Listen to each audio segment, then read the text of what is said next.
अस्सलाम वालेकुम जी, क्या हाल चाल है आपके? Hope you are all doing well. तो जी जनाब, आज मैं लेकर आई हूँ आपके लिए चिकन मंदी राइस की रेसिपी। बहुत ही इजी वे से आप बना सकते हैं अब घर में बनाना हुआ बहुत आसान चिकन मंदी राइस। ये कि अरब ममालिक में बहुत पसंद की जाने वाली माकूल डिश है, जो कि पाकिस्तान में भी पसंद की जाती है। अब तो रेस्टोरेंट्स में बहुत महंगे दामों मिलती है। चलें जी स्टार्ट करते हैं। बिस्मिल्लाहिर्रहमानिर्रहीम।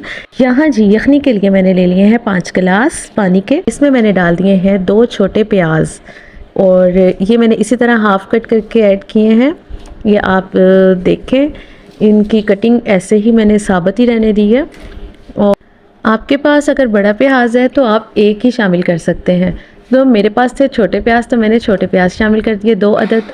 और जी मैंने लहसुन साबुत ही शामिल कर दिया हाफ कट करके। और साथ ही मैंने इसमें शामिल किया है तेज़पात, और जी दालचीनी मैंने ऐड की थी, और थोड़ी सी मैंने जावित्री ऐड की है। और फिर जनाब मैंने 2 बड़ी इलायचियाँ और 3 से 4 अदद मैंने सब्ज़ इलायचियाँ और 7 से 8 लौंग।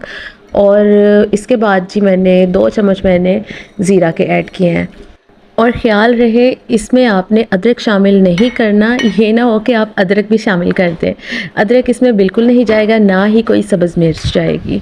और जनाब फिर जी हमने अपने टेस्ट के अकॉर्डिंग आपने सॉल्ट ऐड करना है इसमें, जितना आपके घर लाइक किया जाता है, जितना आप राइस में अमूमन डालते हैं, आपने हस्बे ज़रूरत आपने राइस में सॉल्ट ऐड कर देना है। कोई ऐसी मुश्किल बात नहीं है इन मसालों में, आपने यही ऐड करने हैं। और सब्ज़ इलायचियाँ तो मस्ट ऐड कर देनी है। अब जी इसमें मैं चिकन शामिल करूँगी। मैंने होल चिकन लिया था, और ये मैंने स्किन वाला लिया था।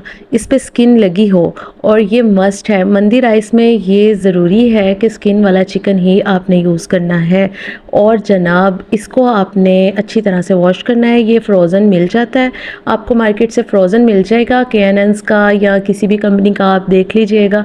और जनाब इसमें हमने अच्छी तरह से वॉश करने के बाद मैंने इसमें ऐड कर दिया, और अब हम इसको 20 मिनट तक पकाएंगे।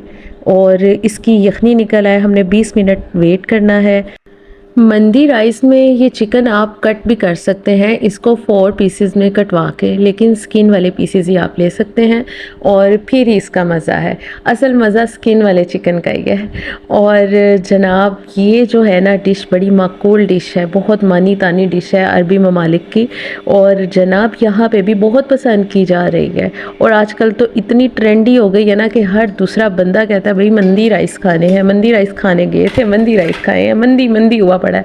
लेकिन जनाब ये तो भैया अब घरों में बनाना हो गया और भी आसान। जी यहाँ पे हमारी हो गई यखनी तैयार। और जनाब ये देखिए मैंने उठाने की कोशिश की, तो फिर मैंने 2 स्पून के साथ मैंने उठाई। आपने भी बड़े एहतियात के साथ उठानी है।